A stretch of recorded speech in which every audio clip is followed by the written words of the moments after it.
Battleline Podcast. Chris Peranto is back in the building. It's been a little bit. I think people were worried. Does he have COVID? What's going on? Who knows? Fine, maybe I did. I don't know what I had. But that wasn't it. I was gone. I was like traveling, speaking in how many different states the last few weeks, and then I did get sick at the end. Here, I had to do some filming.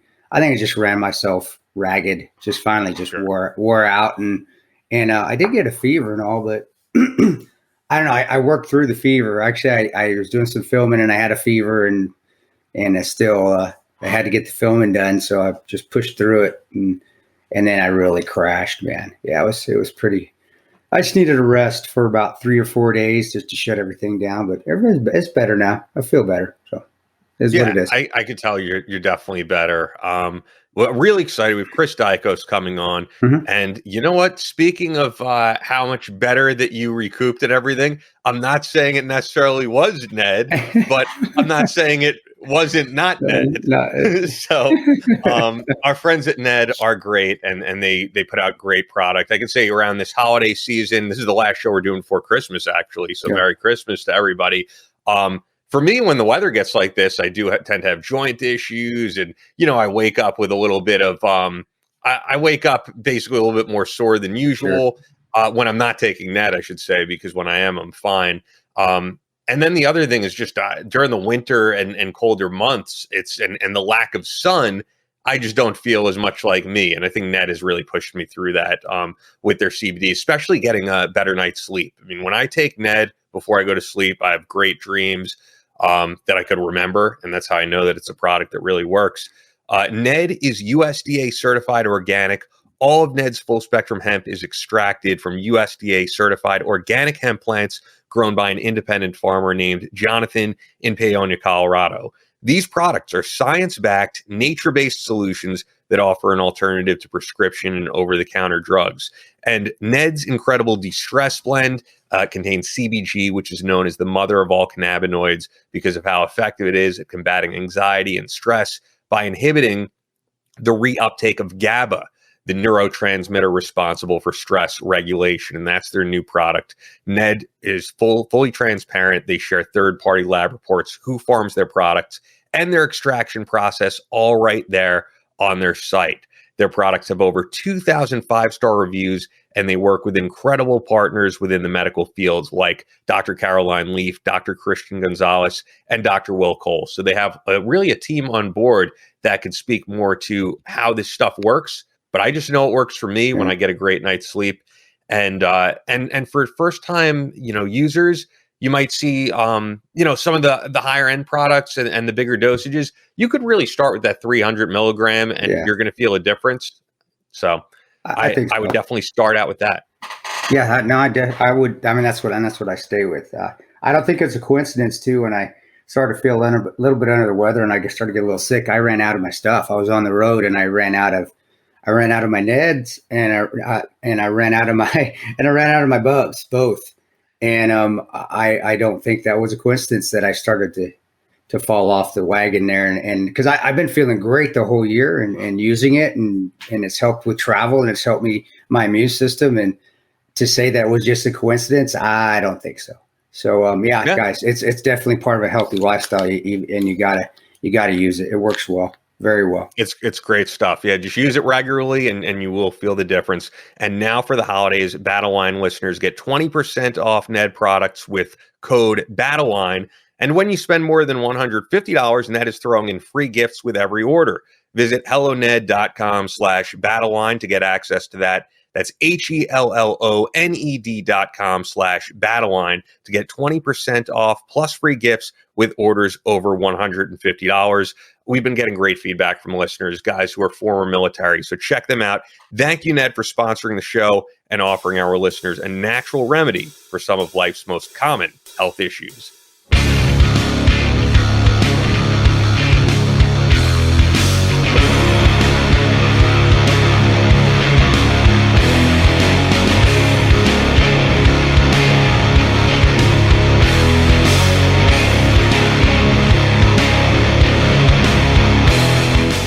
From Omaha, Nebraska to New York City, from planet Earth to Extraterrestrial Life in Space, a podcast with no equal, engaged in unconventional warfare through your speakers and headphones.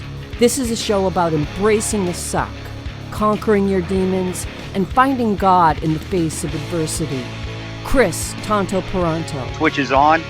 Motherfucker, I'm going to shoot you in the face. Ian Scotto. You know, Ian and I have been dating for a long time.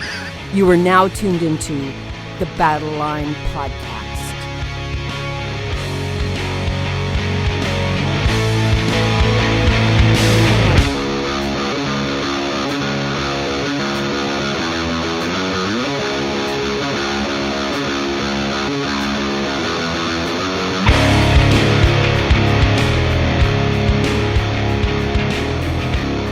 The Switch is on, Battleline Podcast. Really excited, as I said earlier, to have Chris Daikos coming on. I wanted to start the show off with this article, actually written by our friend of the show, Army Ranger, Green Beret, Jack Murphy, for Odyssey, where he does some of his work, because this is an insane article. And immediately I was like, are you aware of who these guys are? So I'm just going to read it. It's not too long, and you guys will... I guess be amazed, not in a good way, of how this went down. So the article is ex-Marines turned CIA contractors implicated in Nashville contracting killing. And by the way, it's going to be hard to follow a little bit, because it's like, you know, this guy's mistress, and it's a lot to follow. So you may have to like listen back to this, but I'll do the best I can with explaining it. So 2 former U.S. Marines have been indicted in a contract killing plot in which automotive executive Eric Charles Mond of Austin, Texas, paid to have his mistress and her lover killed in March of 2020. Trouble began after William Lanway, the boyfriend of Mond's mistress, Holly Williams, threatened to expose the affair to Mond's wife, according to a Department of Justice release. The Texas executive then turned to a man named Gilad Peled, who owns Spear Tip Security, a company intended to help people with extortion attempts. Peled, who claimed service in the Israeli Defense Force, IDF, hired former U.S. Marines Brian Brockway, who served in Force Recon, and Adam Carey. A source who worked with Peled and Brockway, speaking to Connecting Vets on the condition of anonymity, stated that despite Peled's claims of having served in the IDF, that both he and Brockway were former CIA contractors. Brockway's call sign while deployed overseas was Inc., which was also the name of his company called Inc. Force LLC. Both men served in the CIA's Global Response Staff, GRS, which we've talked about many times on the show, and as Jack wrote in the article, made famous by the attack on the American Temporary Mission Facility and CIA Annex in Benghazi, Libya, which was dramatized in the film 13 Hours. GRS contractors act as a security element for CIA operations officers who have to meet their intelligence assets in dangerous parts of the world, such as Iraq, Afghanistan, and Libya.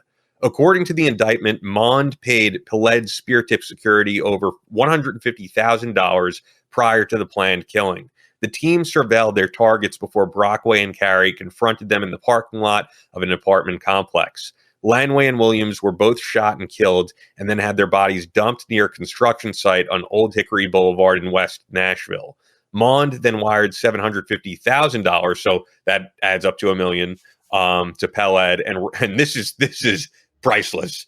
Wrote a positive review of Spear Tip services on their Google profile under his own name, stating they get the job done in an expedited time. Couldn't imagine using anyone else. If convicted, the 4 plotters all face life in prison, of course. And yeah, that's it. That's Connecting Vets with Jack Murphy. And immediately I said, you know, you did a lot in GRS. Do you know these guys? Yeah, the Inc.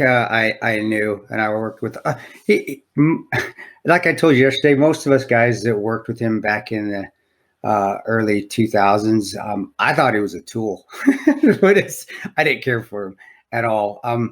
And a guy calls himself Inc. because of all the ink tattoos he had. That was back when the guys also were. Some of the new guys were coming in and giving themselves their own call signs. You don't do that. You're a tool. Yeah, but yourself you can't do. You always say like the Reaper. Yeah, you know that was one of the. No disrespect to Nick. Yeah, but come on, you don't do that because you really are thinking too highly of yourself when you do that. There's got to be some humor involved and some humility. And most guys, even though we give each other shit, most of the guys, especially the really good ones, they have that sense of humility. and laughter that goes along with the job, which I never saw it with him. I never rode with him either. I wouldn't get in the same car with him, because to me he was more of a liability than an asset or a help. So honestly, I stayed away from him. We had nothing in common. I really didn't care for him. So this really doesn't surprise me either. And I think you would go that far though, because like not caring for someone is a far difference between someone who's going to kill someone for money. No, because you there's that mindset that goes with that line of work, buddy. There is. I hate to say it, but there is. There's a lot of, especially in the early days, there's a lot of Wild West loose cannon guys down there, and a lot of them were going down seas. I should say a lot. Few, not a lot. I say a lot. To me, 5 or 6 is a lot. That's too many out of 1,000. But there's guys that really have want to get away with murder, literally and figuratively. And I saw it quite a bit. And we would generally, like I said, it didn't work very long. At least when I was there, I left and went to a different AO, different area of operations. I don't believe he stayed there. He was reprimanded a few times by our own supervisor, so I don't think he stayed on the job very long. But you did see that, yeah. You saw guys that human life didn't mean much to them, and it was part of the nature of the job, where we would have to maintain control over our own people. That was why I think. GRS should, and even ground branch and so forth, should get more kudos, is because we really do manage our own. We make sure that we don't have those loose cannons happening all the time. Did it happen? Yeah, it did. Because you do feel like that jolly green giant with guns. You're beyond reproach. You're beyond the law. You're doing something that really is. That's what I'm supposed to be doing. And if that means taking somebody's life, then that's what it is. I didn't have that mindset. Many guys didn't have that mindset, but there always was a few. So that's why coming back here, it's just pay. You're killing somebody for money. And that's the mindset you look at. That's what they think. And it's when they're back home here, they can surround themselves with like-minded individuals, where you don't have guys saying, "Hey, you're a fucking idiot. What the fuck are you thinking? Dude, no, you don't. We don't do that shit here. All right, that's not the movies. This isn't even close to the movies. This is not what we do. We don't take people's lives just for the sake of taking people's lives because we can." And it doesn't. And I mean, you always talk about like the Ranger core values. Yeah. I would assume this does not line up with the Marine core values. Of course it doesn't. And to say Marines are all like that, they know they will be the first ones. That is the beauty. Usually of GRS or contracting, when you have all the other branches, is usually we would take care of it. So if it was a Ranger that we were having issues with, well, the Rangers would take care of it. If the SEAL was having an issue, like let's say this guy was a SEAL, well, then we'd have the SEALs take. Everybody takes care of their own. Yes, you stick together, but when it comes right down to it, it's the group that guy that was formerly attached to is the ones that actually go handle their own. That's the respect that we each give each other. We each give each other shit. But normally a SEAL is not going to come in and tell a Ranger what the fuck to do. Not that he couldn't. It's just he's not going to listen to him. Where if a Ranger comes in and talks to the Ranger, he's going to listen to him more. So, yeah, that's a good point. It's to say, these Marines, all these Force Recon Marines are loose cannons. I mean, lunatics, no, not even close. Of course not. Yeah, but this guy, obviously, what we had him pegged with in the beginning, we were spot on. It just took a lot of years to manifest itself. And he wasn't around a good group of people that managed that, a group of people. Like I said, I worked with him in Kabul. We had about 30 guys in Kabul. It was a big GRS area. Most of the big cities were. You had a big group of GRS. 30 was usually a lot. And that's where you could maintain and keep guys in line. We could keep them in line. But when he left and started doing his own thing, he got back to the United States, where there wasn't a lot of oversight by buddies or teammates. I shouldn't even say buddies. We weren't buddies, but by teammates, you see what happens. And they can go down that slope that they were really already going down. We just managed to slow it down a bit when he was working. And now he got away from all the guys that were, hey, idiot, get your, unfuck your shit, get your shit squared away. We don't just kill people for money. And GRS was never like that. Neither is Ground Branch. Neither is any contracting or paramilitary contracting world. I think a lot of guys, I like how guys come in and think that it's like that. It's the mercenary. It's that mercenary mentality. That mercenary mentality is bullshit. I never had a mercenary mentality. I didn't go there to kill anybody. You did if you had to, but you're trying to save lives. You're trying to get everybody home, not kill as many people as you can because I can, or because they're bad guys, or because, and that's another thing in the mindset with something like this I don't understand is where does, killing a terrorist is one thing.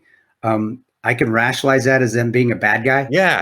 I was thinking the same thing. Exactly. But how do you rationalize somebody who's screwing? I mean, yeah, you're a bad person. You're cheating on your wife, and you will get yours, or your wife's, or the mistress.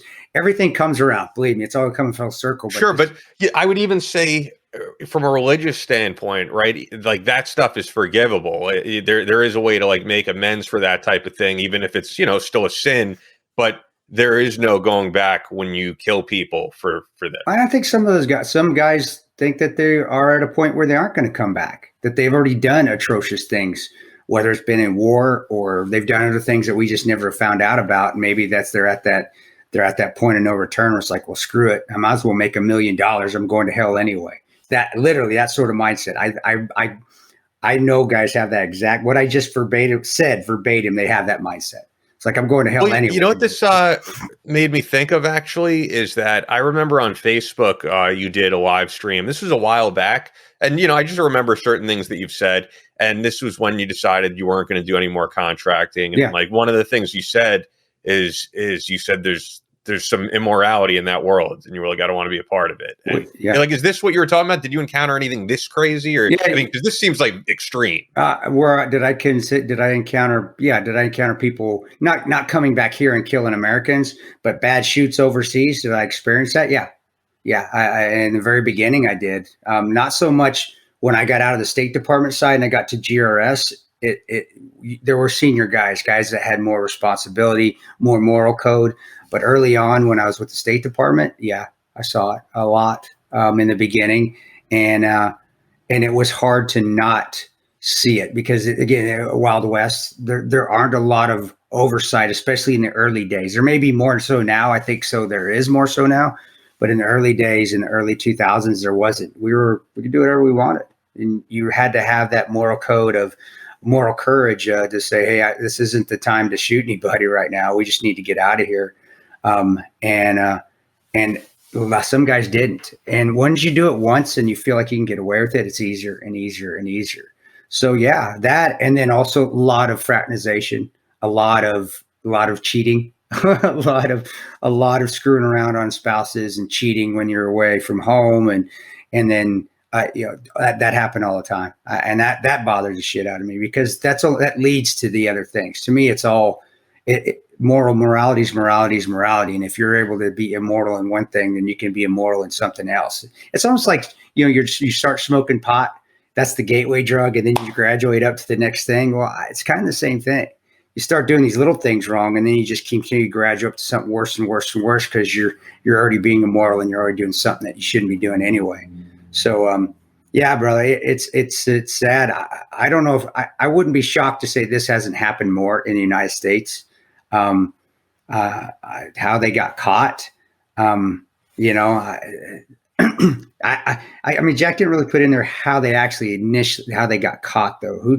No, other than the only thing that I guess you could start to tie things together was the guy leaving that review on Google. That you could start to track things from there. Maybe that was it, but I wouldn't be surprised if this has happened more. But I also don't. Probably don't get caught the first time. Right? Yeah. You do it more and more and more, and then the money gets huge. But I also want people to know that I said this is a small percentage, and like we all say, why is it always a small percentage? This isn't what all the contractors are like. Well, it's not. You don't want to say this is how any of the contractors are like, but obviously that's not true because we have this in front of us. But it's something where you really have to have your own moral code. I preach virtue all the time. We wouldn't need laws if everybody had virtue. I mean, that's why we have laws, is because we can't control our own immoralities. And it's huge. It does go huge in the alpha male dominated GRS, ground branch, paramilitary, special operations world. I mean, You see SEAL killing an SF guy.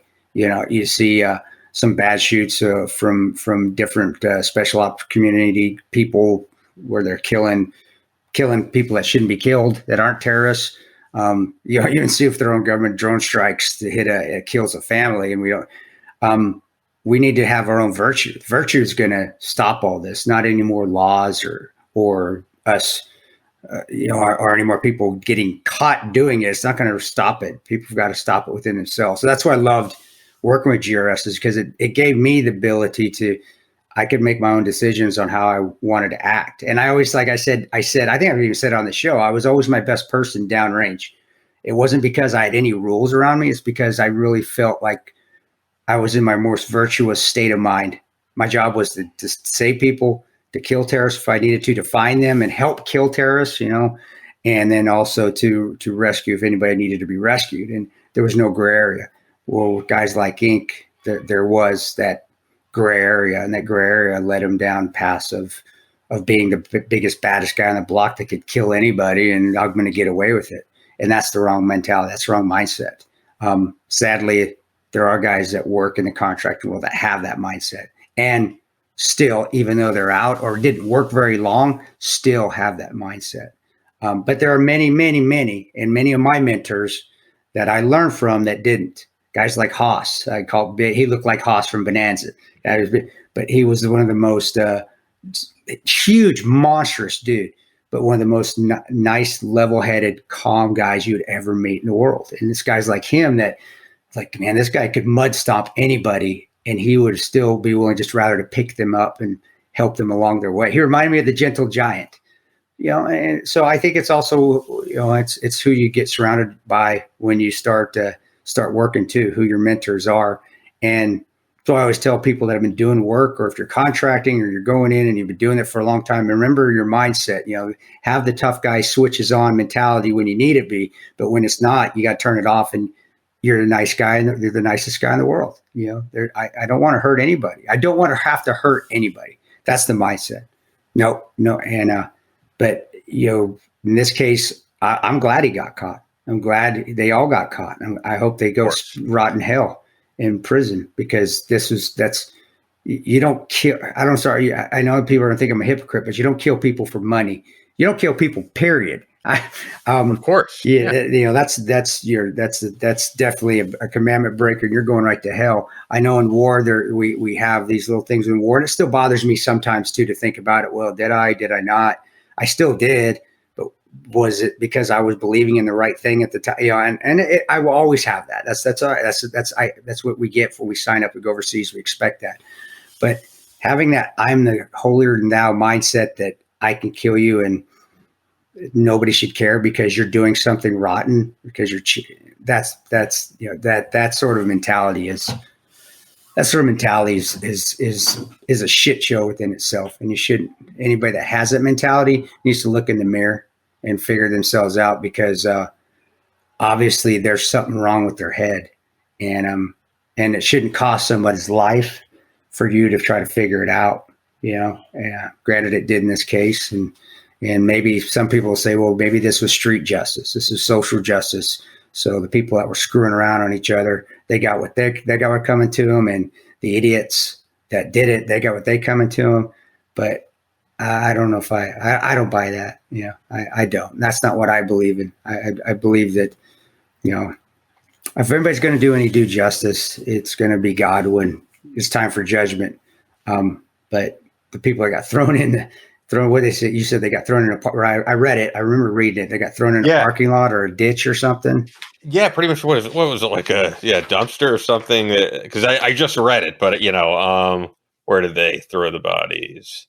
I'm gonna have to look. I'm gonna have to find it. But dumped near construction site, West Nashville. It's wow. And to say that every military or every security firm needs a person like this that has very loose morals. I think there are some out there that will say that. You always gotta have that guy that's willing to kill anything. No, no, you don't. You don't. If I remember right, I don't think ink worked very long on GRS. I you were saying that earlier. Yeah, I only think a couple trips. But anyway, that's I'm rambling, going rabbit hole. We got to get to Chris anyway. The last thing I'll ask you real quickly though, I mean, does it just blow your mind that a guy that you worked with is about to be in jail most likely for the rest of his life? Like, I'm guessing there's no one else like that. Yeah, no, because I mean, if it was a best friend if it was somebody that completely shocked me, or was like, let's say one of my best friends that totally went the other direction, it would bother, I'd be like, wow, okay, I didn't see that one coming. But in this case, no, I really, like I said at the beginning, I think I saw this one coming, and he was a tool from the get-go. And I think he's getting what he deserves. And so, no, it really doesn't do that kind of stuff. Cause it's like, if you did it and went to prison, then I'd be like, yeah, okay, that was shocking. Okay. I didn't see that at all. But in this case, no, gotcha. He deserves where he needs to be. He's where he needs to be. All right. Well said. We got to get to Chris Daikos, who is a guy who served with honor.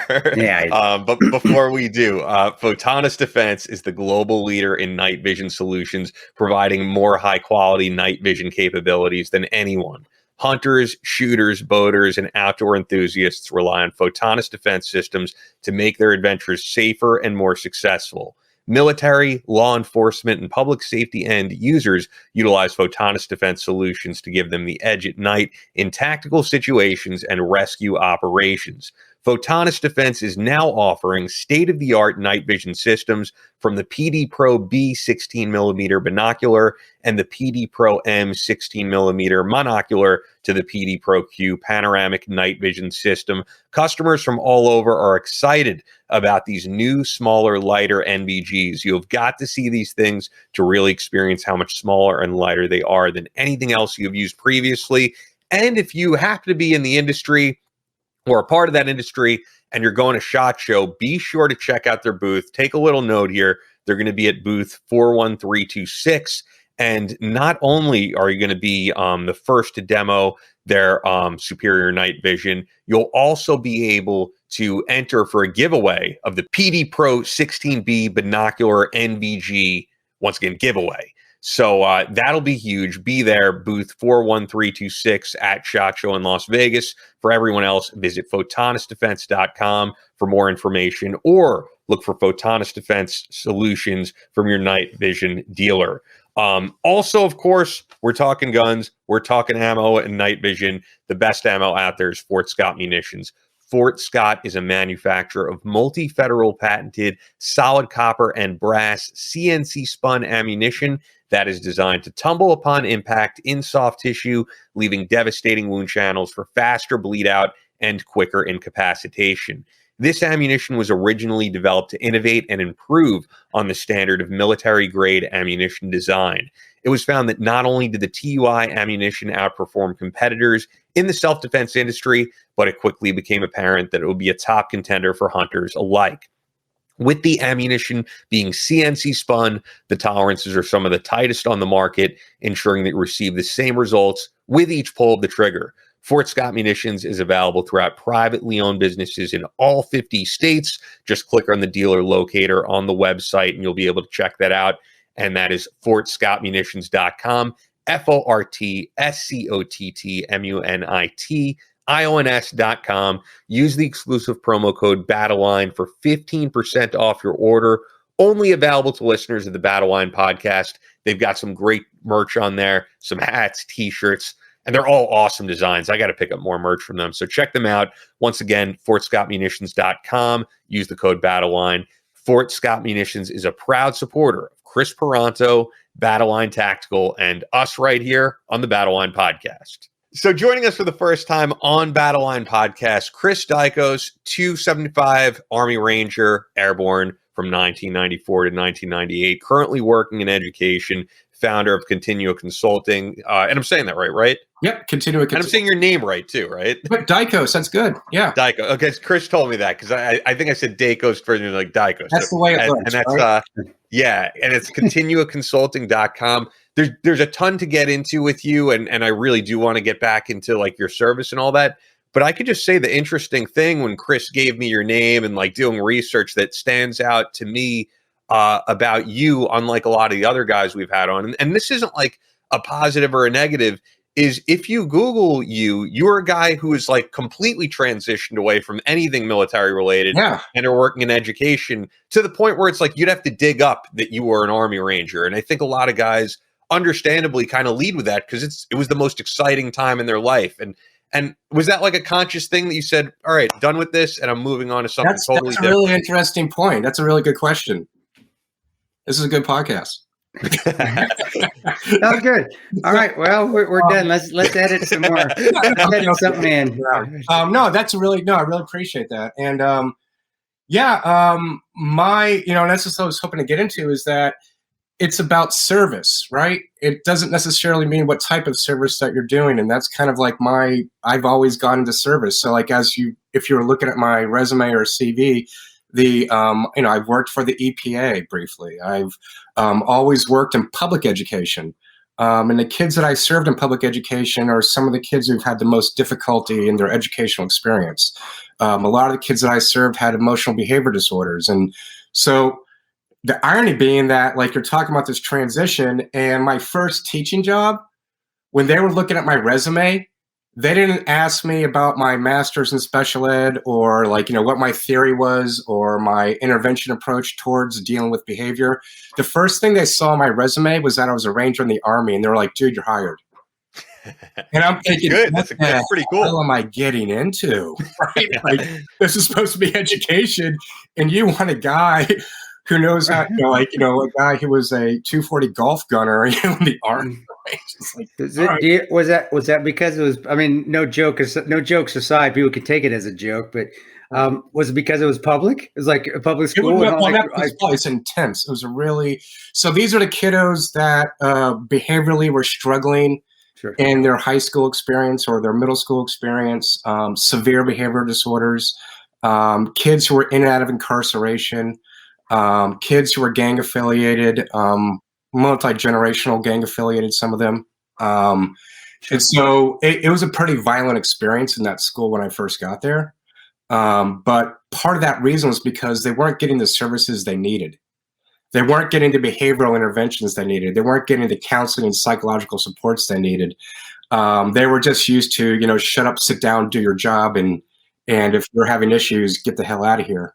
And some of those kids had some really difficult life experiences. Many of them were the only breadwinner in the household. Many of them were bouncing through the foster system and then eventually abandoned.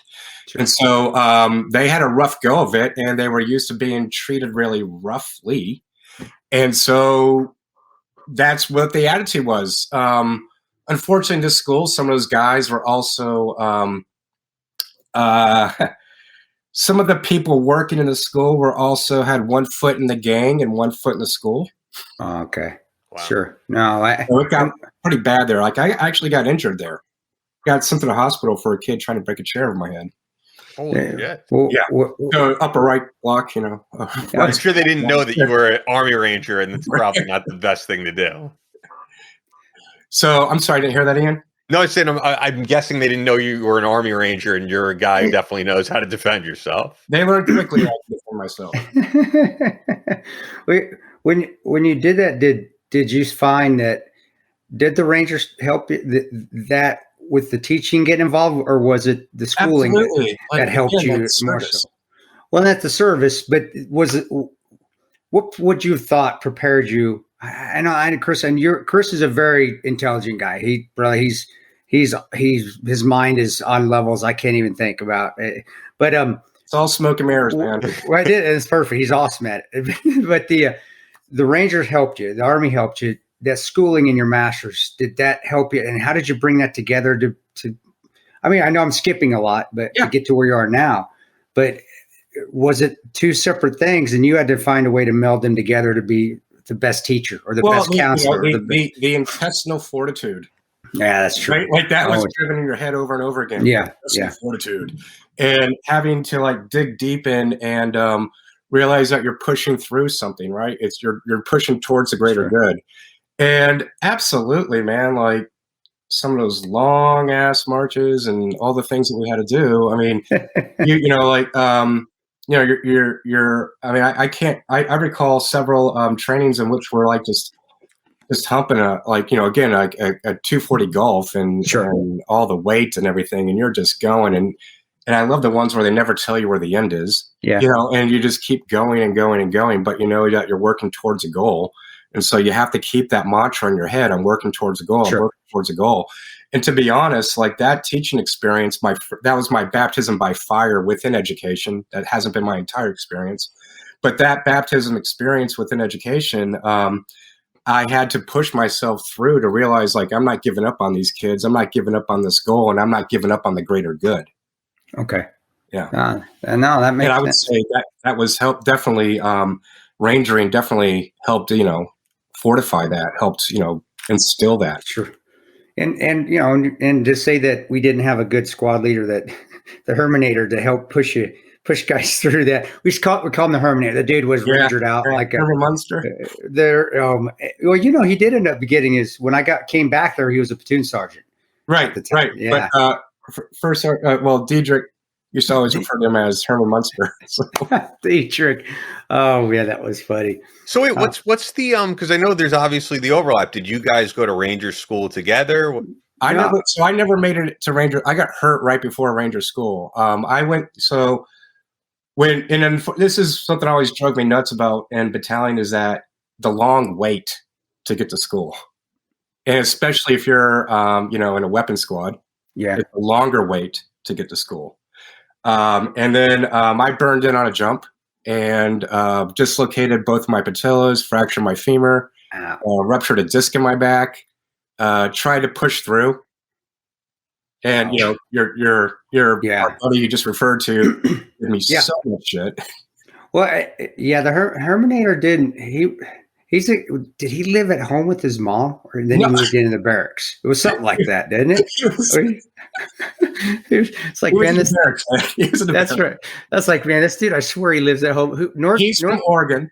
Norcutt used to say that all the time. It's like, man, I swear that guy lives at home with his He lives at home with his mom, and he just has this room in the barracks. He remember he was staff sergeant and still living in the barracks. That's right, sergeant still living in the barracks. But he was saving money, man.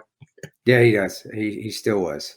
And it's ironic because that's how he ended up getting hurt and getting out of. I don't know if he eventually got out of the Army. I heard on a fast rope accident. Actually, it was in Germany. He burned in and broke his hip or something like that. It was, and then I believe he ended up at the University of Washington. That's what, isn't it? It's the weirdest thing. ROTC instructor. But I tell a little bit about, because I remember that, and even though I was starting to leave at the time, and we can discuss my shit. I don't know if we can wait till your show. We'll discuss my shit on your show. Where I totally screwed up. But, at the time though, I do remember, it was tough. Our squad had a lot of guys that weren't going to school at the time. No, because like a few dudes were recycling, right? Like, so we had two, like, Furnace recycled. Furnace, that's right. Yep. A couple other guys were recycling. Was it Prosser? Prosser, I think. Prosser, Lidner. Lidner was after me, so Lidner would have gone after me. Okay. Prosser referred to it, I think, as a vacation. Yeah, he did. He recycled or kept recycling in Florida phase or something. Just wanted to hang out and get fat at the game. Right. He said it. I remember him saying like, "Oh, it was a vacation, man." Oh shit! But I mean, again, like in battalion, it's go like. And I've heard a few guys say Ranger School is kind of a break. Because they get to stay. Yeah, there's guys that do that. I remember that stayed back and didn't want to go back to battalion because they got to hang out. I got to hang out, especially Florida. The swamp phase, that was the best place to hang out. Just got to hang out there. But when I knew you were going to get an education. You wanted to do that. You could just tell that was your mind. Me personally, it's like, man, this guy, he's way on another level. He's going to go be teaching college rocket surgery science somewhere one of these days. But when you got into that, and you started, did you know, hey, this is where I need to be? Or were like, this was just a stepping stone to did you want to go to the higher education, the college level? Because you have that mindset. You could be a tremendous college professor if you wanted to be. I did teach briefly at Seattle U. That's what I thought. Okay. Yeah. I would say that my experience while in battalion really, especially after getting hurt and realizing, okay, this career is over. Kind of hard to do it with, ruptured disc in your back, and sure. Which I'm still dealing with, and still have I have no feeling in my left foot. Wow. The pain's not as bad, but that's thankfully due to yoga and keeping myself trim and fit. And whenever I gain weight, it's kind of, to some degree, it's kind of good, because whenever I gain weight, I learn about it real fast because I start getting pain. So keep myself thin. But after that experience and experiencing, the trauma of falling out of an airplane and bouncing off a tarmac, while being fully loaded, with, I'm like my was it the 1950, the bat? Yeah. It's been that's a reach. That is a lot. That's a long ass time. Thinking back about that, it was overpacked. They pushed in well over, it was almost like a crazy amount, ridiculous amount of rounds. And I remember saying to the guys, hey, this doesn't work. And they're like, shut up, Daikos, just do it. And I'm like, all right, cool. I'll do it. Exit the plane, hit the door, rotate, actually get a cigarette roll. Yeah. Wow. Parachute. Yeah. Wow. Undo that. Just doing the bicycle pumps, right? Try to pull that open, landing on top of somebody else's parachute, run off that parachute, jump off that. I don't know if you ever experienced that. Yeah. Bizarre experience when you're running off somebody else's parachute. And then literally landed right on the tarmac. And that ended up being about, the free fall for that was maybe 100 feet. Wow. And how old were you when this happened? 26. Yeah. And so you've been living with this pain ever since. Oh yeah. Yeah. Wow. Yeah. But that experience and having to deal with that, it's a traumatic experience. Having to deal with a few other things that we've done. Going through that, I went through some counseling just to kind of clear it up. I know some guys may scoff at going to counseling. If anything, I learned more skills for myself on how to be a more resilient individual.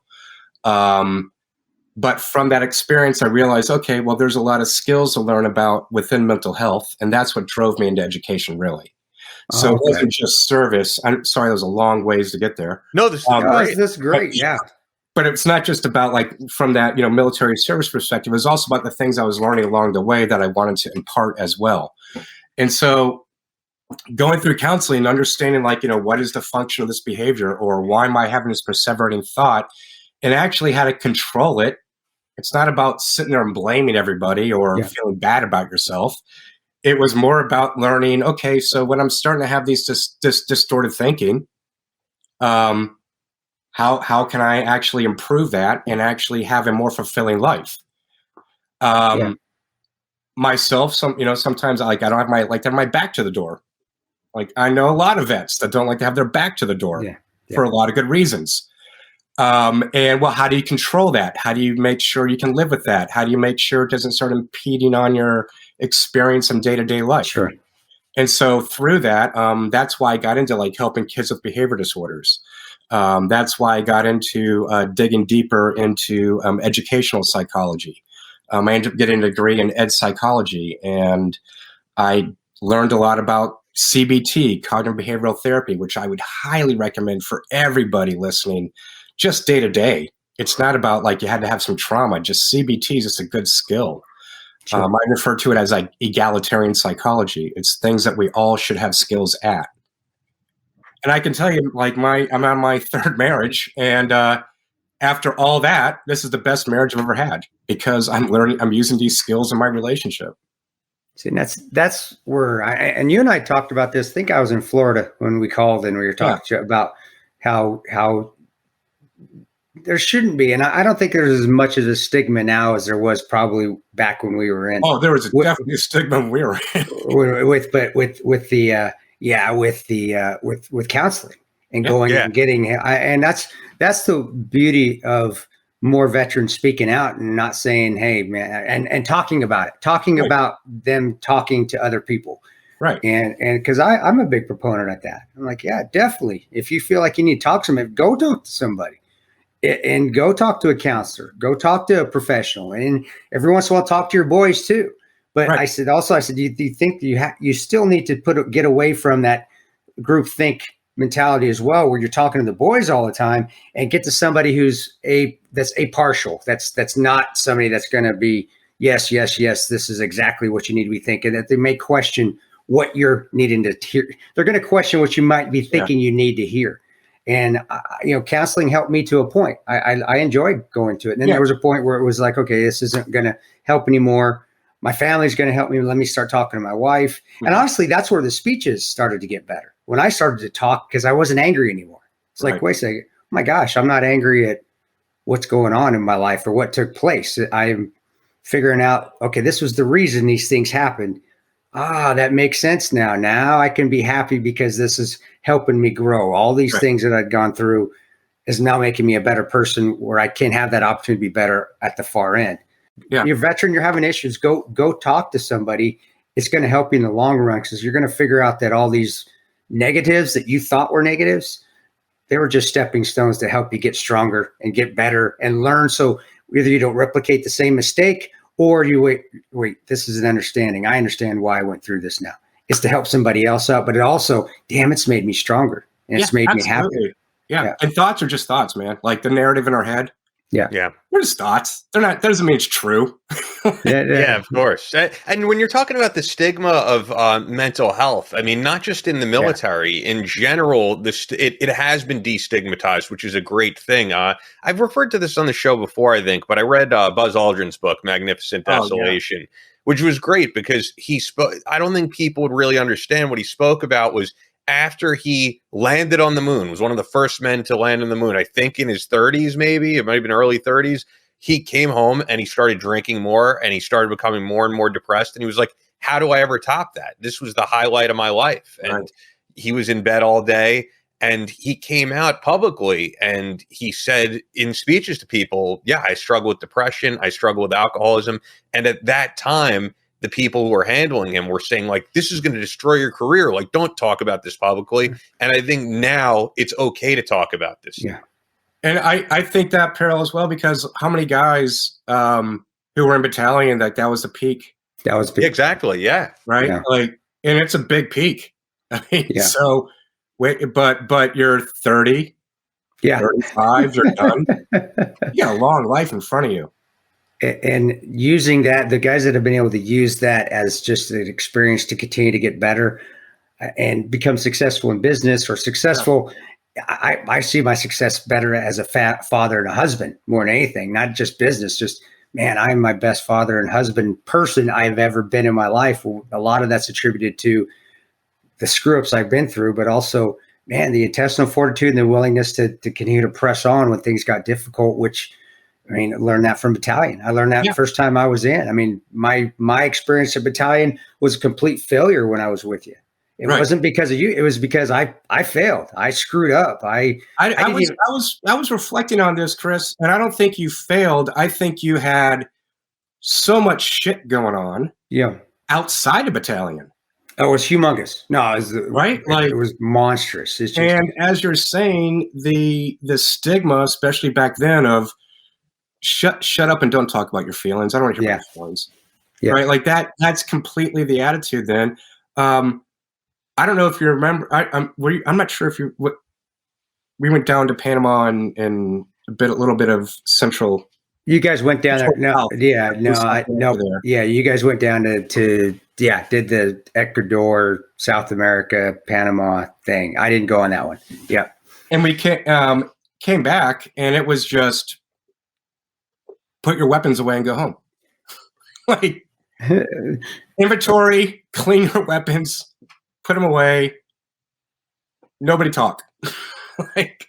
And I just remember a few of our buddies, a few that you've mentioned, drinking heavily for a while after that, and just looking at and I'm sitting there thinking, how, just understand, how combat ready are we right now? How, dudes are fucked up right now, mentally, emotionally. They're pounding the alcohol. They're, marriages aren't going well. Because of this, and because we're not allowed to talk about things, how's that helping us out to get through all this? And I'm not suggesting that you reveal anything and share intel or anything like that, but it's you should be able to at least debrief, unload, instead of just bury it down and just drive on. Well, and I don't know if they do more, so I'm sure they do, but I hear they are now. I think they learned from it over many years, and it does help. That's why you do have the debrief when you come back now. But I think that's why a lot of go ahead, Chris. I'm sorry. All right, I was going to say, my son's serving right now. We're gonna get into that. Yeah, I wanted to ask you because all this going on, and then your son is with group. He's and I trust me, I like it. As Ian was saying, you have to dig in to learn about my history, and I never advocated hey man, go join the Army. And I when he graduated high school, I was saying, hey, I think it's kind of crazy at 18 that we're supposed to decide what we want to do with our lives, and if you don't want to go to college immediately, that's cool.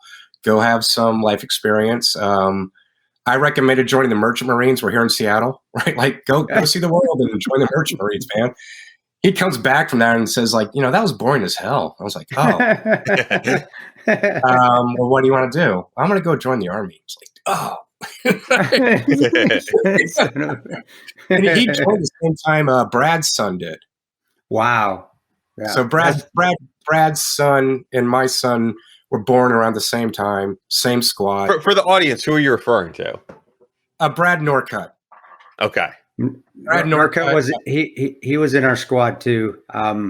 Another one that I don't think he ever did go to school, did he? He left and went. Did he end up going to school? Okay. Yeah, he's got the Tower of Power. Okay. I thought he would. I knew it was taking him forever to get it done. And, Okay, cool. All right. Yeah. He went to SF and that's right. Finished off his career there. At least did 20, if not more. Wow. I didn't know that. I didn't know he stayed in there. You know what I wanted to ask you about? I was just thinking, because one of the recent Rangers we had on was Dale Sizemore, and he talked a lot about, and he the way he said it, 90s Rangers, pre 9/11.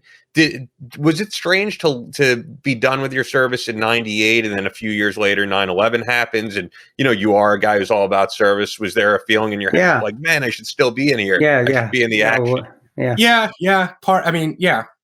Absolutely. And also just the machismo curiosity as well. I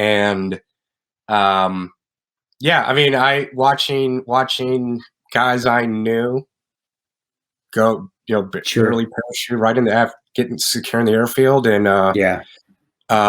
seeing a few names that we lost at the Battle of Tora Bora and a few other places. That was hard. That was really hard. How did you? I mean, how did you stop yourself from? Because a lot of guys did. How'd you stop yourself from going? Okay, screw this. I'm going back in. I mean, were you able to? Oh, well, I guess that helps. So you did. My spine was compressed. I went from 5'11" to 5'6". I couldn't. Right. Exactly. I mean, I got a medical discharge. They weren't going to bring me back in. That's true. No, I forgot. I get the monthly check to prove it. We have a CBD sponsor on this show, Ned, which we love, and a lot of guys that we've had on the podcast talk about how not just CBD, marijuana has helped them, and then in what some people might say you're even crazier. We've had guys like Leo Jenkins on who have said, I've tried psilocybin mushrooms and stuff like that, and it's helped me. And from what I've seen. Look, I've never experimented with anything beyond marijuana. I've never done mushrooms or anything, but I always feel like if this is helping guys, that's great, because I know those aren't the drugs that are killing people. It's the drugs that more often the VA is prescribing that is killing Rangers and killing SEALs and all these great guys who serve. I'd much rather hear somebody's taking psilocybin to deal, with PTSD than drinking alcohol. Yeah. Because that's usually what it goes to. It goes to the heart. It's usually guys on alcohol, which does it's a depressant. Psilocybin's breaking down the myelination of some of these perseverating thoughts. Myelination being so we have neurological pathways in our brain. Like basically, there's actual it's weird to think that there's actual physiology to our thoughts and behaviors in our brain, right? Sure. And so we have these neural pathways that are kind of like when we do certain behaviors, we build more and more of those neural pathways, which start to become myelinated. So I like to always refer to it as when we go hiking in the woods, what do? You go down the trail you see. You don't bust out a machete and start creating your own trail, right? Unless you're a Ranger Battalion. I was about to say that. Exactly. Unless you're some nut job ranger who wants to go straight up the hill, right? Forget tracking back and forth, right? We're just going. So that's a path we usually go down, right? Is the one that we see. It's beaten down its path. Well, that's that myelination on those thoughts and behaviors, which make it what we refer to as like automatic thought or like muscle memory. And that psilocybin helps break down that myelination of some of those really unhealthy thoughts and patterns. And so that's what helps with the dealing with the PTSD. Sure. It's lowering it, as well as you're ideally going through counseling to help build new pathways during that process. So it's not that you just take psilocybin, right? It's not that you go out and take like a bunch of mushrooms and LSD and say, I'm cured. I mean, the spirit world. There needs to be a controlled process in which you're actually getting the counseling to help replace those thoughts and behaviors. And psilocybin has been proven to really do that well. CBD, lowering inflammation of any pain that you're experiencing. I'm a big proponent of CBD. Inflammation, it just crushes. It just takes it all out, man. It's fantastic stuff. I'll go ahead and plug another product that you guys refer to. Okay, let's go ahead. Right, yeah. I love collagen. And we have a collagen sponsor as well. So yeah. Right. Collagen, naturals, collagen. Yeah, no, it's true, and because I just hear Chris talk about it, and veterans that we've had on talk about how, and I don't want to paint the whole VA like this, because I know the VA does great stuff, but there are those guys who go to the VA and no matter what their problem is, they say take these pills, and sometimes the pills have listed right on them that suicide is a possible side effect. Yeah. Right. And that makes no sense. It never made sense to me. And I was on pills for a long time too, because of pain or just mental whatever. It definitely helped me to get off them. And CBD is something, a daily thing. I'll take 2 or 3 times a day, if even necessary. But it's not even just the mental stability that gives it. You're right. It's the inflammation. Right. It's it takes that having a chronic pain every day. Obviously, that is mentally taxing in itself. I just don't want to feel hurt anymore. It's like, God, I just want to get up and go play catch with my kid. I don't want to be feeling like I'm a tin man caught out in the rainstorm where everything's starting to tighten up. So it's huge. It's huge. You mentioned, and I wanted to talk about, because we did talk about in Florida, and I didn't get into it a whole bunch, but CPT. Cognitive behavioral therapy. CBs, Charlie Bravo. Yeah, go into that a little bit. Bravo Tango. Yeah, go into that Charlie Bravo Tango stuff. I educate us dumb people out there a little bit on what that is, because I got it and I was really interested in it. So cognitive behavioral therapy is referred to often as a gold standard approach of changing behavior. Okay. And one of the approaches is one that you have to start to understand what the function of your behavior is, and which is actually a book that I'm working on. You were telling me that you have a book that you're doing on this subject, which is why you've been talking about it. You're passionate about it, right? And so, cognitive behavioral therapy kind of like helps you start to understand one. the sessions usually are, so a CBT session would be kind of a daily check-in, like a check-in for the week. Like, how'd your week go? Tell me all the things you were doing. And then we may talk about like, oh, that's an interesting experience you had. You're talking maybe about like, my wife and I got in an argument because of whatever, right? Well, let's unpack that. Let's figure out, so why did you react that way when she said this or that? And you start like unpacking about, oh, so it's really not about what was just said. It's because it's bringing up this memory of this, and then this. And so you're starting to understand the function of that behavior in that moment. So say a better example, maybe you realize at work that you just get pissed off and triggered about whatever, whenever you see somebody show up, or you're reminded of something, and it's just like you get immediately in a bad mood, right? And you start reacting. And so understanding like, what is the function of why I'm doing this? And so in that process, there's also an educational component. So like just now I started talking about neurological pathways, right? And myelination. Well, that may be part of that session to explain like why neurologically you're responding this way. The goal of it also is to find like a replacement behavior that you can focus on.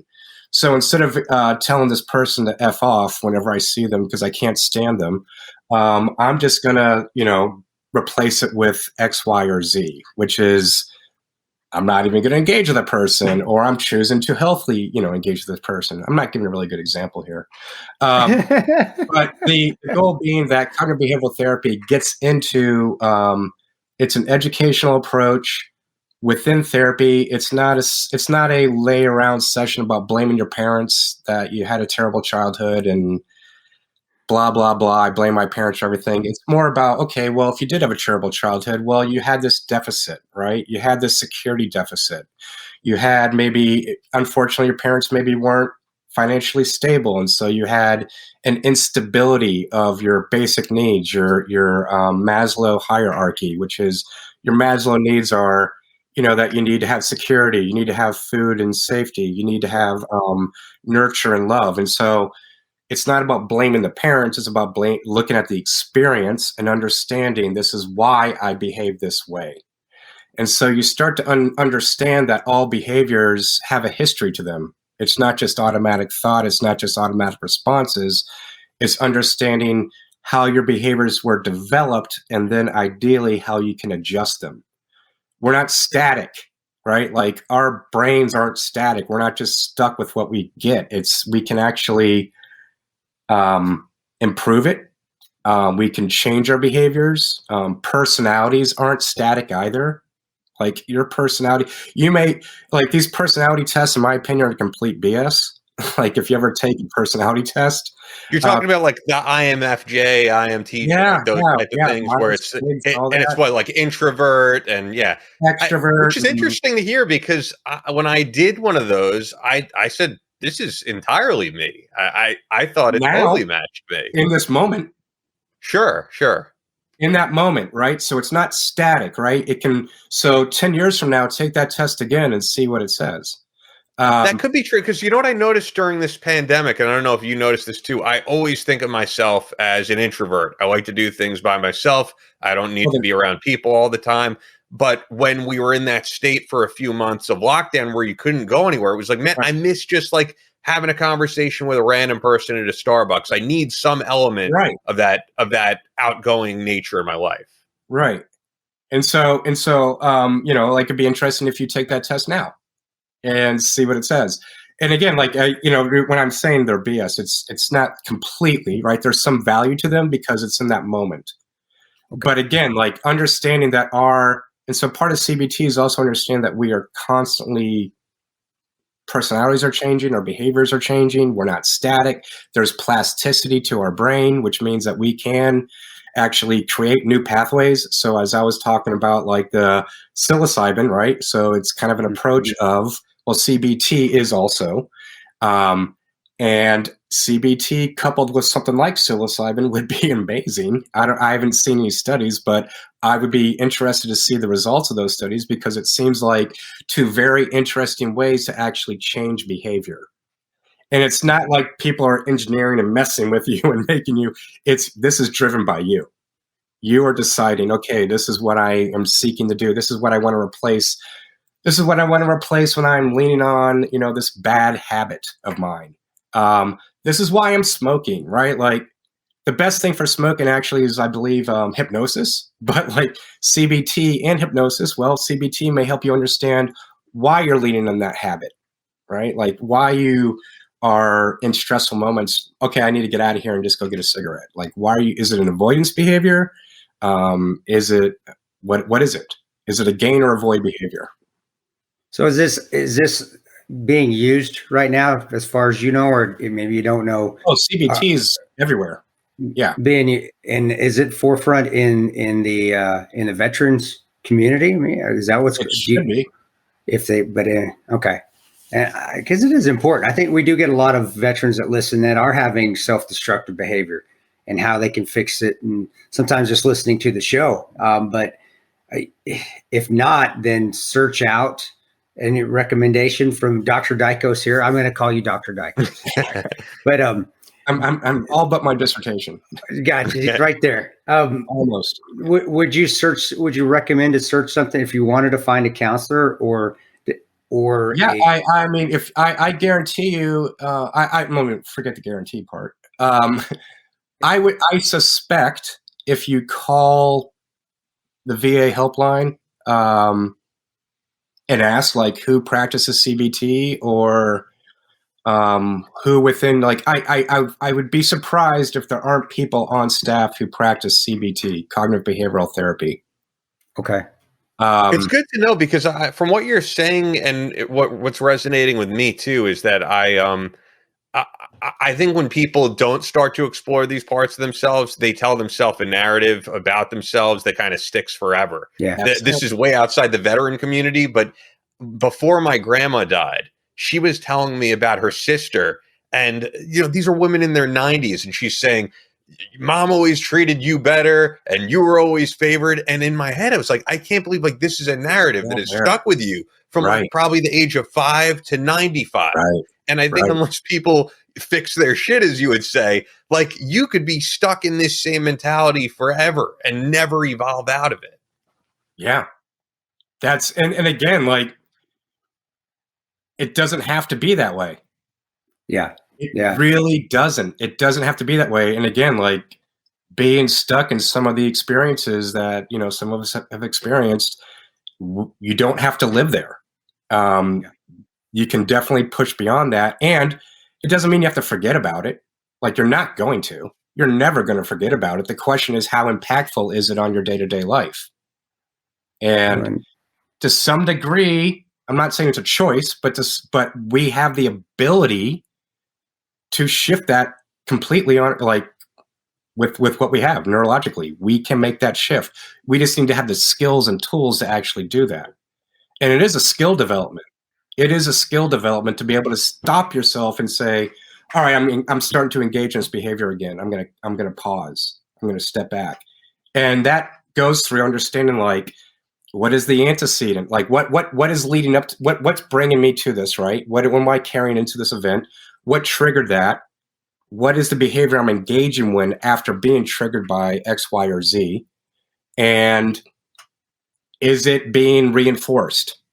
Is it healthy? Is it serving, like, and it can be reinforced in an unhealthy way as well, right? If it serves a function of gain or avoid. So if I'm feeling threatened and I just rage and scream and yell and move and walk out or yell at everybody so that everybody leaves the room, well, it served a function. I got everybody to leave the room because I was feeling threatened, or I was feeling trapped in this moment, or I'm reliving something that I'm being provoked by something in front of me, and I rage at it and it goes away. Well, that works, right? It's not healthy, but it works. But yeah. It works to get people out of the room. It works to get whatever threat I see away from me. But it's not a very fun way to live. No, being angry. A lot of guys do. Right.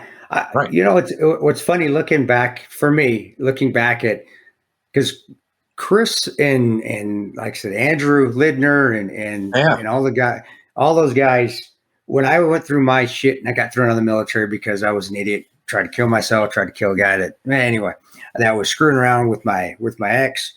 I really was worried when I got thrown back into the barracks. That was the best thing for me. I mean, it was awesome, but I was worried that I was like, holy shit, these guys are going to see me as a complete failure. I'm a total screw up right now. I'm showing weakness to the nth degree that I am. And I can't really say for the Herminator because he kind of stood through, but it was you. They threw me in Choi's room. I was in Choi's room, and Lidner was across the way. You were there. Granted, you lived off post, but you were able to come back, and I saw that you guys helping me. Looking back at it now, rebuild those thoughts I had of what an alpha male was. What we were, and it wasn't that you guys shit on me at all. It was almost like y'all just kind of, all right, hey fucker, we got you. All right, get your shit together, but we got you. Right. And it wasn't. It was such an awesome feeling because it was completely opposite of I thought what I was going to get, which was you're a fucking weak piece of shit. Get out of here. It was complete. It was like no, get up. Let's keep going. And it was amazing. And it did help me down the line, help me come back in. It helped me make that decision like, okay, I'm going to go back in and do it all over again and finish what I started. But that was what was amazing to me at that time, because that could have went completely opposite if you guys would have went the opposite direction for me. I was at such the weakest point in my life. And the best thing that could have happened to me was me to get put in the barracks surrounded by all you guys. And y'all protected me from all those damn Tab Spec 4s too. It was a great feeling to feel that you guys wanted to see me get better when I didn't think I was going to get that. And that's really, awesome, that's why that seat. Glad we're there for you.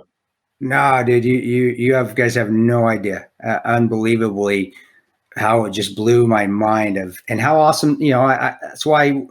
I had bad days as a Ranger Battalion. I've had my, I had my shit shows, getting smoked up, qualifying on a tree, getting screwed for no reason. I mean, literally, privates in the hallway for no fucking reason.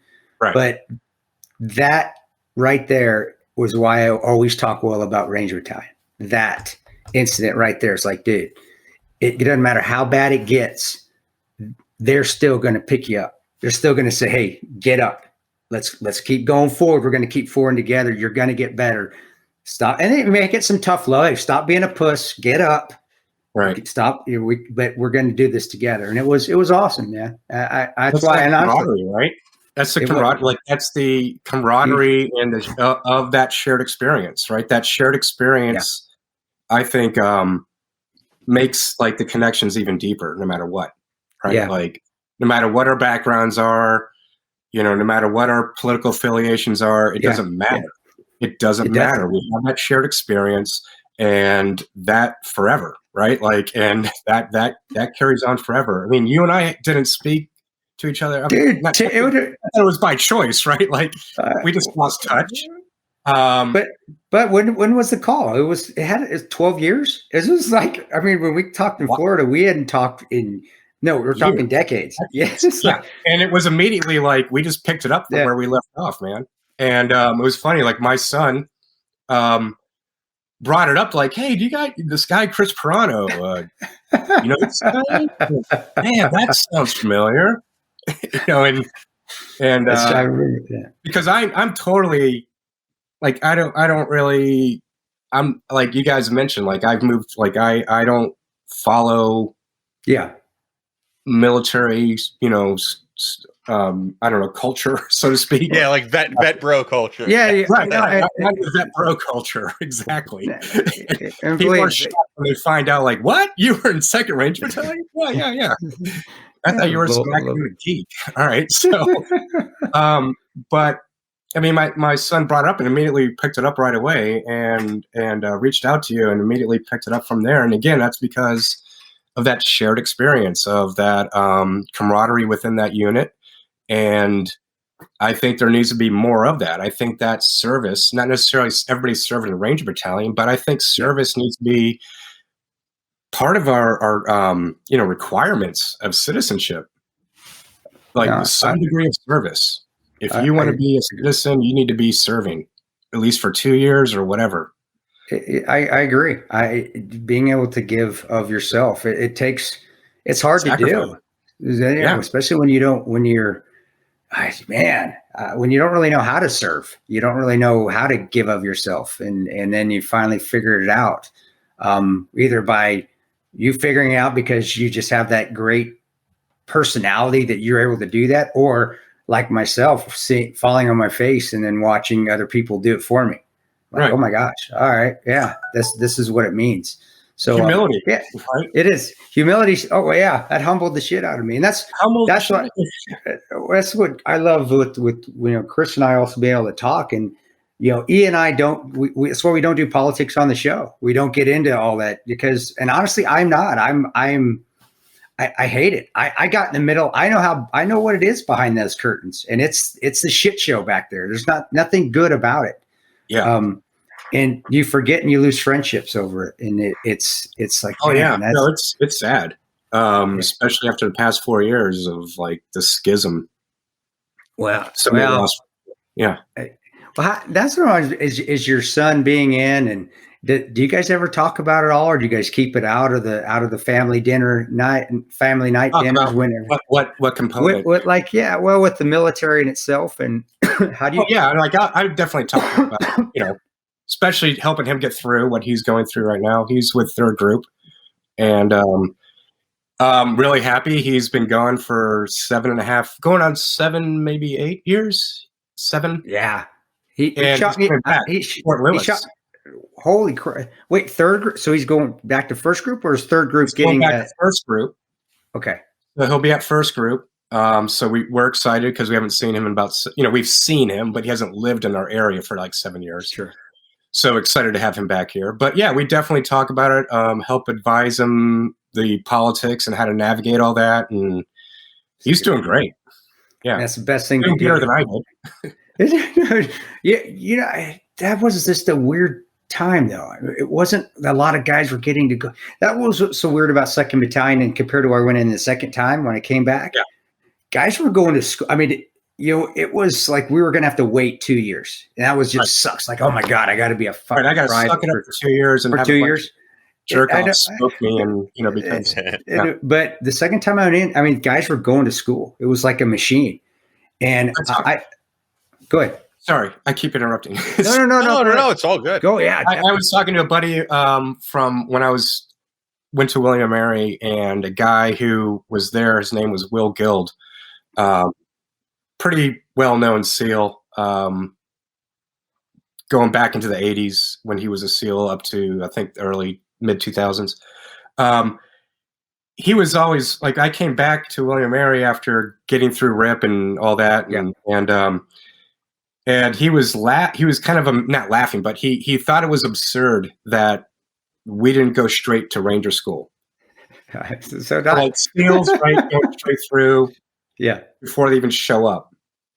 They go through buds and all that, and they show up all accredited, right? And so he just thought that was the most absurd thing, that it's held in front of us like a carrot, right? It is. From the mule. Yeah. To keep going and going and going. Like someday you'll get to suck it up through Ranger School as well. Right? Like this is a goal for you, like to keep dealing with this nonsense until you get to there. So it's good to hear that that guys are going through quicker. But there also seems to be a lot more slots now. Yeah, the slots would definitely help out. I think I was only there for when I came back. I was still untabbed and I was still private, but I think I only had to wait 2 months. 2 months, and I was and I was gone, and I was like got knocked it out, came back, and then just continued to. Basically, it really was. It was like I was like, okay, I'm picking up where I fell off the horse a little bit, but it was amazing. Now it was a tremendous, and that's what I use when I talk. I use that experience about really how failing, and I put it in air quotes, failing was just a step towards success. It really was. It was just, man, you fell down and figured it out, and it just got me stronger, and it was easier. And it was, second time I was in, it was a cake.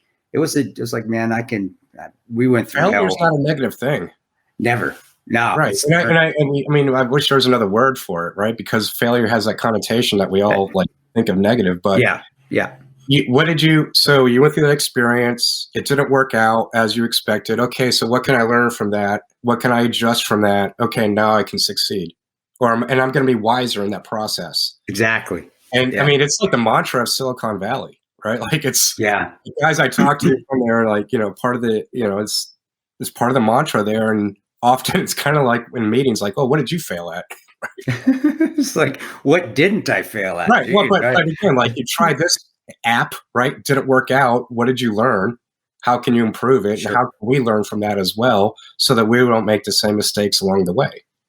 No, that's exactly right. Yeah. And it does. It just makes it that much easier though too. As long as you learn from it, as long as you get that after action review, and you're like, okay, what the hell did I do wrong? All right, I know what I did wrong. Know what I did right. Let's magnify what we're doing right. Let's minimize what we're doing wrong, and let's continue to move forward. And it was a hell of an experience.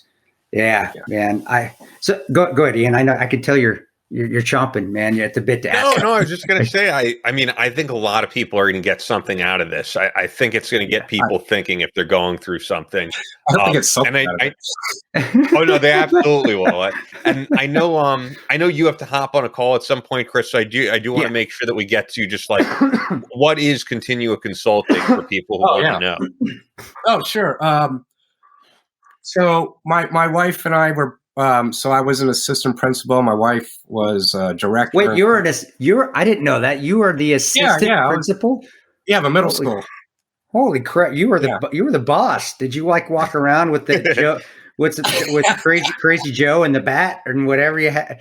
Oh my gosh, that's nuts! I can't believe you were in charge of always. Yep. But we started our consulting company together. So my wife and I have this consulting company together, and we help school districts understand how to set up what's known as a multi-tiered system of support, which is a 3-tiered system on academic and behavioral interventions, and help school systems figure that out. But part of that process within the behavioral is leading back towards the psychological components, which, again, I refer to as egalitarian psychology. So when I say egalitarian psychology, I mean that we all need tools to deal with day-to-day life. And some of those are very common sense, but it's good to know what that common sense is and why it works. And so we help school systems with that, but we also help them with their leadership. So my wife's an amazing consultant on educational leadership. That's not where I am. I'm more in the psych world. She's in let's get shit done world. Nice theorizing, Chris. How do we get it? And so we help school systems with that. We work California, Washington, been in Wisconsin, Minnesota, Maryland. So it's a lot of fun, a lot of good work, and it's making good results, especially right now. There's a lot, like school systems right now are under a lot of pressure. It's incredible. So helping them kind of like guide them through this chaos that we're in right now within our school systems. Yeah. So you're done, right? So you're done working actually in the school systems aside. You're just mainly focusing on I viewed the systems as broken and flawed, and so I decided to get out of it and try to repair it from the outside. Okay. I tried to help repair from the inside and realized that unless you're the boss, you're not really going to get anything done. Certainly not a principal, right? The superintendent is in charge of several principals. Okay. So both of us decided to step out and kind of work from the outside and bring in evidence-based, practices, which are based off research that I've been involved in at the university level, and some of our writings and research help drive what we do as well. That's awesome, and you get to work with your wife all the time now. Yeah, and some people may not be excited about that. I honestly, I think it's made our relationship stronger. And then having to work remotely now. So like here in Seattle, during COVID, we had one of the first outbreaks. documented, right? So we went in lockdown pretty fast, and working from home on a laptop, not leaving the house together. So we made that. We got through that. That's what you say. I can't tell if that's a good thing or a bad thing. It's actually now that we're towards the back, we're getting out of it. I think it's a really good thing. Yeah, that's good. Yeah, and you look good, dude. You look. Thanks, man. You really do. Yeah, I wouldn't think you had a son that age. It's crazy. So, continue at consulting.com. I know he's old. That's wild. I can't believe that, man. I just can't believe he's that old. He shot me a text a few months back just to see what was going on. Good kid, man. He told me he was asking you to give you some dirt on me. Yeah, but I don't recall. I'm having memory loss right now. Let's wrap this up, Ian. Let's go. No, it's continue at consulting.com. And also I should throw out there, you have a podcast as well, which is Schoolhouse Talk podcast. I was looking, it's been a while since you've had an episode, but you said that you're going to be doing some new episodes very soon. With Dr. Jordan Thayer will be on our podcast, and now the other host is the Fresh Professor, which is James Miles. See, this is what's so funny though. Cool. Like this your podcast, not us. That's like the polar opposite of a bro vet podcast. A psychologist, an artist, and then an academic ex-ranger. Yeah.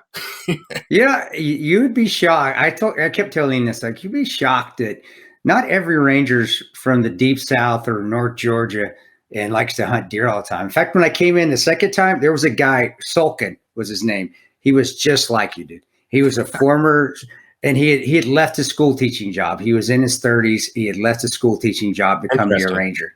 And I was like, man, this is just like Ranger Daikos. So I don't know what he's doing now though, but I'm thinking about people like Sasha Petrasky. I don't know if you remember Sasha. He was in Alpha Company. He and I went through RIP together. He from Greenwich Village. Yeah. Right? I remember Greenwich Village, New York, and third generation Greenwich Village. His mom worked for the Village Voice. Yeah, I don't know how much more liberal you can get. Right? Yeah, that's true. And he was with us. Robert Burton, Robert Janovich. He was now Robert Burton. He's an actor now as Robert Burton. That's gosh. Yeah, he's about that. Awesome. Yeah. So plenty of guys. I would say definitely across the political spectrum is what our unit looked like even back then. It's always a plethora. It's a plethora of various people from various backgrounds. Definitely. Absolutely, it's called the United States. That's what it is. Absolutely. And then this is the last show that'll be airing before Christmas. So to all the listeners, have a great Christmas. You'll probably, Chris, do like I've done it on Facebook before, like your top 5 Christmas movies or that type of thing. Chris is, because I'm saying Toronto. I know you're all about Christmas, so got to throw that in there. Oh yeah, we're gonna do top 5 Christmas movies right now. No, I just know that you've done it. Unless you want to do it real quick before. No, I have to think about this. I have to think about it this year. Die Hard is always near the top. Always. I remember that you said like Polar Express was on there. I love. Polar. Oh yes, I love Polar Express. Don't you hate my Polar Express, dude? Don't you hate me being a little kid every once in a while? I get to regress back to my child. Elf is awesome. No, I love Jingle all the way. Not gonna lie, with Arnold and Sinbad. It's when Sinbad and Arnold start fighting. Yeah, I'll be honest. I kind of like the crass Office Christmas Party too. I really do. I like that one. Gosh, yeah. Sorry, dude. Bad Santa. Rest in peace, Bernie Mac. Yeah, but I like it. Kind of. I got to think. I got to think more. I can't think of. About like Nightmare Before Christmas. It's good, but it drags a little bit. I like Tim Burton too. I like Tim Burton stop animation, but it drags. It's really good. Then it just starts to drag. The more you say that, the more I'm realizing that. Yeah, it is. Honestly, Christmas Chevy Chase. Christmas Vacation, dude. I have to say Christmas Vacation is probably still my favorite, especially when she starts singing the Pledge of Allegiance at the end when the Santa starts going through the air. Yeah. Man, is there another one? Right? And Christmas Story. That's still one of my favorite. Oh, yeah. You're going to shoot your eye out. You got to shoot your eye out, dude. Yeah. You got to shoot your eye out. Or the pole, the tongue on the pole. That's a good one. That's a good one. I wasn't even thinking about that. Yeah. See, all right. We got a ton. So I have to whittle it down. Die Hard will be on there though. I don't know what, but Die Hard will be on there. Die Hard's definitely that's Laz's favorite Christmas. Is there Die Hard? Yeah. I saw that at Fort Benning. I saw that at the Fort Benning movie theater when it first came out. I still remember that. They tore that damn place down too. It's not there anymore. The awesome movie theater with the balcony, the old school Fort Benning. Yeah, I've been to Benning. I went to Benning more recently, a few years ago when Laz graduated from jump school. Oh, awesome! So went by, third pound, checking out, the whole area there, and went by where the School of Americas used to be. Oh, is it not there anymore? It's called something else now. It's something like they totally changed the name, but it's like this non-descriptive, vague, very vague title. Because they've caught all kinds of crap for School of Americas, and so politically, totally changed the name of it, even though it's still there. It's kind of it's like Philip Morris with Altria, changing the name after Facebook, changing the name to Meta. That's exactly. It's the Meta. It's like whatever Meta version of it that's there. Yeah, that's whatever the world wants to do today. I just keep living it and letting it roll, man, and just enjoying everything. And I get to be home and I get to watch. In fact, I'm going to watch Polar Express when we get off this call. Awesome. Just to piss Daikos off. That's what I'm going to do. Well, I'm going to have to watch it later and see, just check in on your psyche a little bit there. All right, if I'm okay.